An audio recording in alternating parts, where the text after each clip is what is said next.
Hi Aquarius! Welcome po sa ating channel. At ito ay inyong monthly Gabay Tarot reading for May 2024. Ngayong Mayo po para sa inyo Aquarius. Please be reminded that this is general reading po. Sa maaari kayo magka-relate o hindi. Just take what resonates.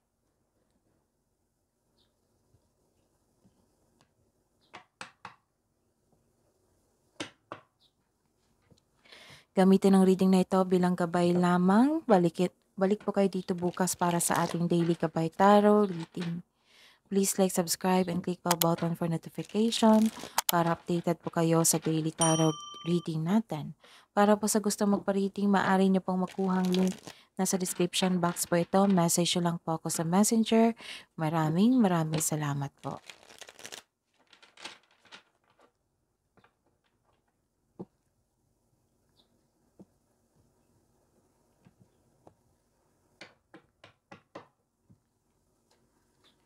Spirits guys, mga ganap po para kay Aquarius ngayong May 2024.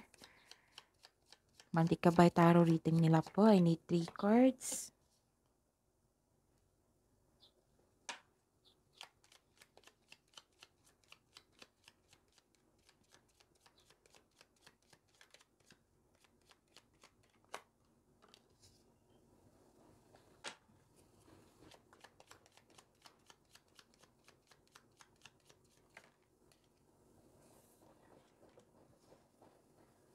Oh.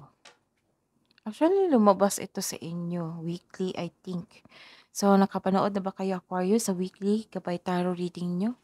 From April 22 to 28, 2024? Check nyo. Aquarius, may nakita ko dito na success. Yes.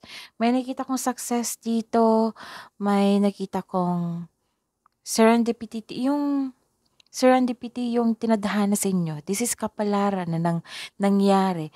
Nakatanggap kayo ng rewards, awards, papuri. This is good luck, good karma also. Nakita ko yung happiness nyo dito, positive opportunities, things going your way. And nakita ko dito na ganap talaga to sa career and finances nyo. This is, mas lumaki ang inyong negosyo. Nakita ko dito, Aquarius. Tapos may mother figure dito na naging inspiration nyo. Okay? Pwede din na humihingi kayo ng advice sa isang tao na mother figure po. Basta po nakita ko yung confidence nyo dito, authority, and protection. Nakita ko dito na may malaking influence ang isang babae. Pwedeng magbigay ito ng sakit ng ulo sa inyo or magbigay sakit ng bigay sakit ng ulo or magbigay ng tulong sa inyo. Okay? Ano po ang energy? Energy po ni Aquarius ngayong May 2024.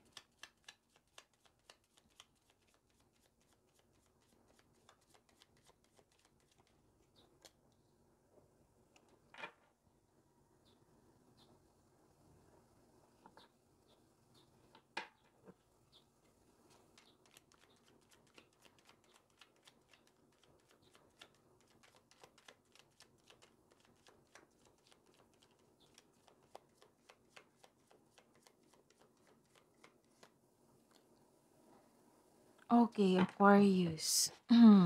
Excuse me. Ano ito? Okay.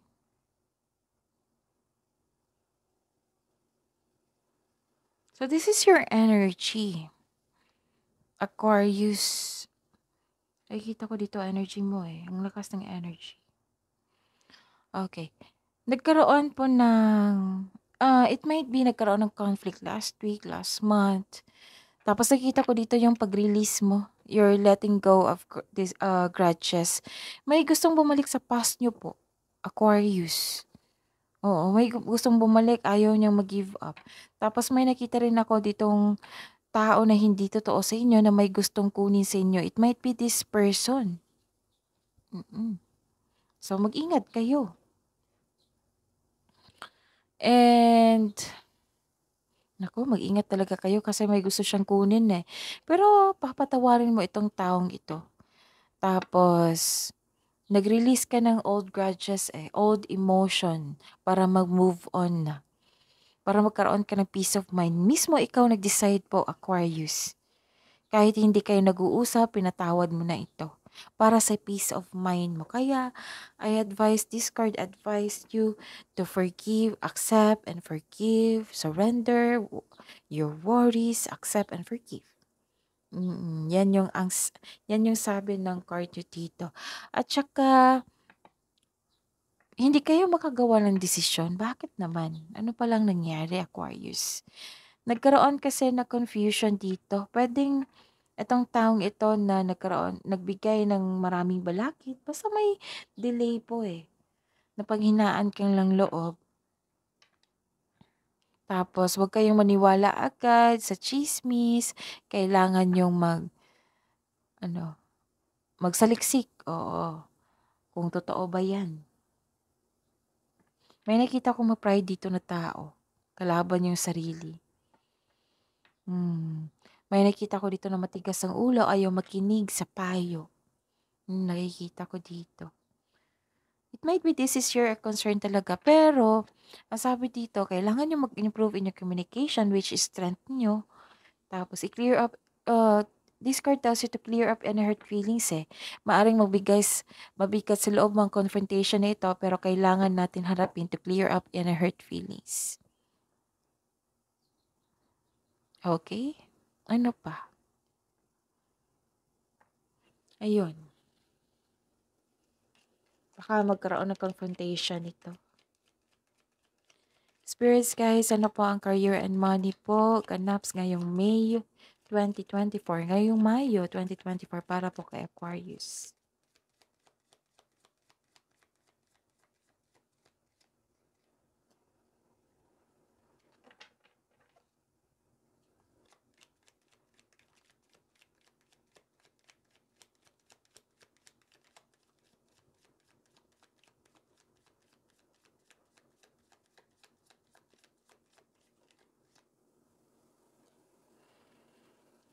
Okay. Nakita ko dito nag-overthink si Aquarius. Pero may araw talaga nag-decide kayo na i-let go na. Okay, ano pa? Sa career and money niyo po, ay nako, may kaaway kayo. 'Di ba may sabi ko sa inyo na may nagmamasid sa inyo, may hindi totoo sa inyo, may gustong bumalik din? Oh, ito, may makaranas kayo ng kaaway, mag-ingat.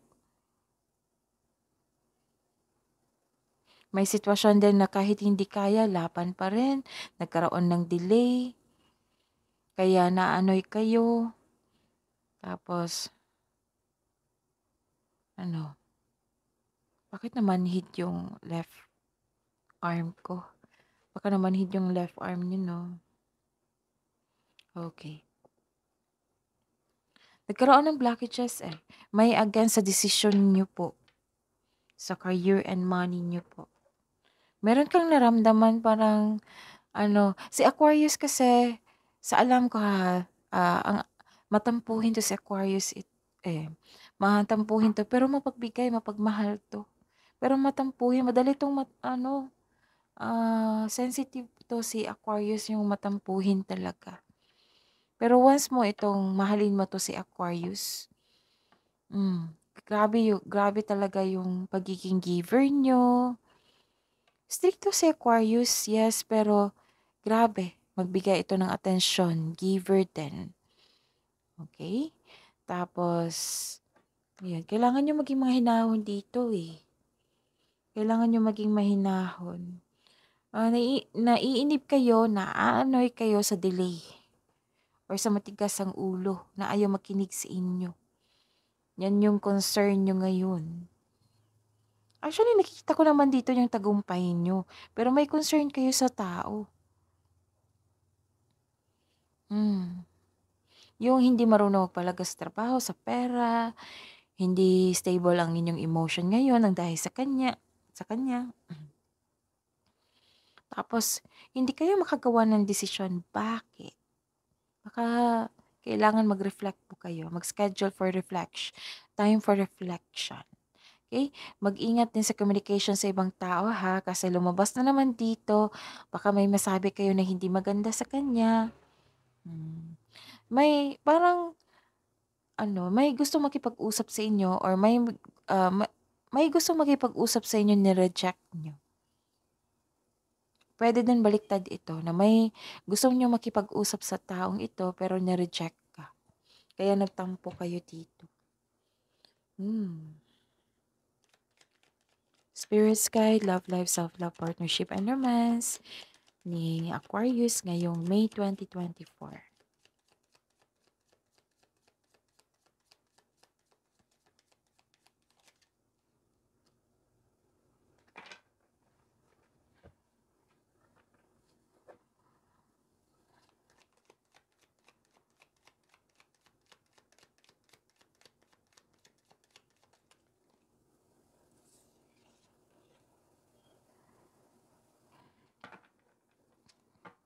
Okay.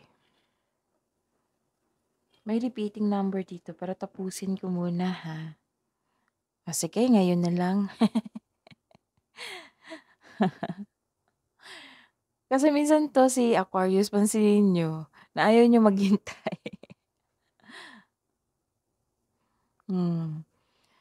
Ano to si 7-7 tong nakikita ko ano pa. 7-7 lang. 7-7 means a deep connection. A deep connection sa nature and sa spiritual. Okay?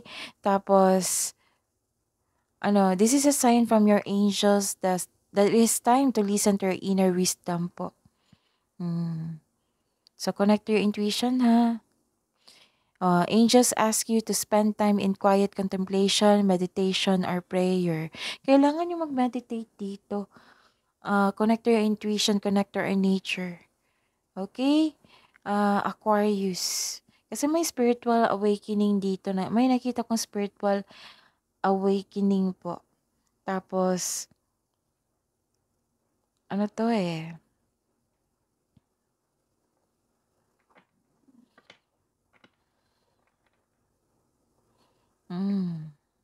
So, I think yan lang. Okay, so sa love life, self-love, partnership, and romance. Ano ito? I see.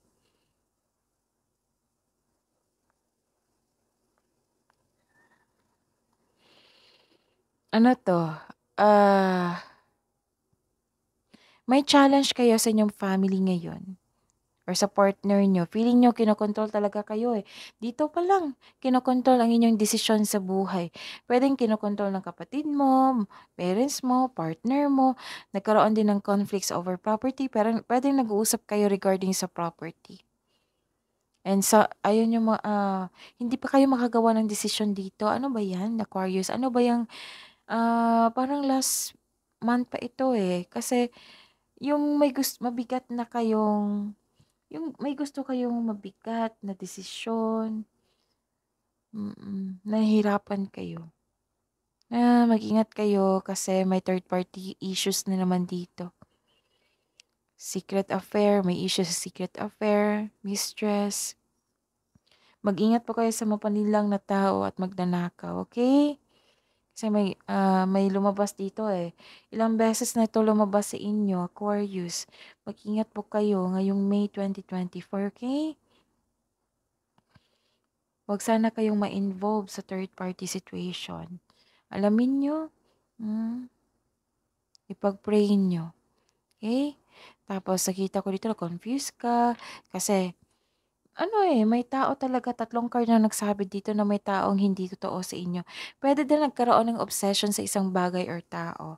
Maari din na, may kunin talaga dito eh. So, pwede din itong may gusto kang kunin or bilhin na check out mo na. So, control on overspending, control it, baka magkaroon ng disbalance. Kailangan yung kontrolin ang inyong ang inyong sarili. Pwede din ito na nag-tempt kayo kasi may third party issue dito. Na-tempt kayo. Okay? So, that is your reading, Aquarius, ngayong May 2024. Monthly Kabay Tarot reading niyo po. Please like, subscribe, and click bell button for notification para updated po kayo sa daily tarot reading natin. Maraming salamat.